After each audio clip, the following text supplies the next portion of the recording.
assessment itu adalah gampangnya ya, itu hanya melakukan penilaian terhadap kompetensi seseorang, terutama dalam lingkungan pekerjaan. Karena asesmen itu lebih banyak digunakan untuk mengukur potensi dan kompetensi di dalam melaksanakan tugas, gitu ya.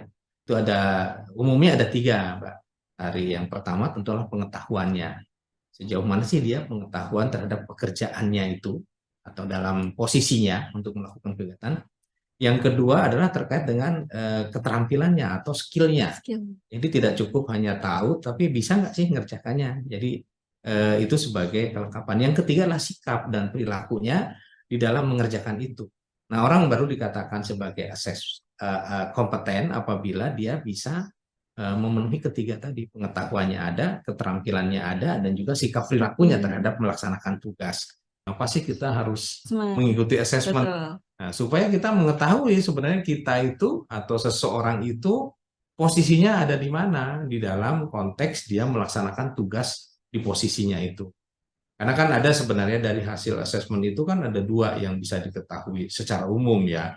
Yang pertama potensinya, baik dengan ya intelijensinya, kepribadiannya, kemudian kompetensi dalam bekerjanya. Itu suatu potensi yang bisa diketahui melalui proses asesmen menggunakan model psikometri ya. Kita bisa tahu di situ sehingga seseorang ini bisa ngerti, oh sebenarnya saya punya potensi yang belum dikembangkan gitu ya. Ini adalah kalau di dalam mesin itu kapasitas terpasang lah. Di dalam diri seseorang itu kapasitas terpasang. Nah, kompetensi itu adalah kapasitas terpakai. Jadi kalau kompetensi ini kan lebih kepada bagaimana kita sudah bisa membuktikan ya cara kerjanya dan sebagainya. Diukur dengan yang dikembangkan sekarang dengan model assessment center ya, assessment center untuk bisa mengukur perilakunya, kompetensi perilaku. Tapi juga ada diukur juga terkait dengan kompetensi teknis. Jadi ada 2 tuh.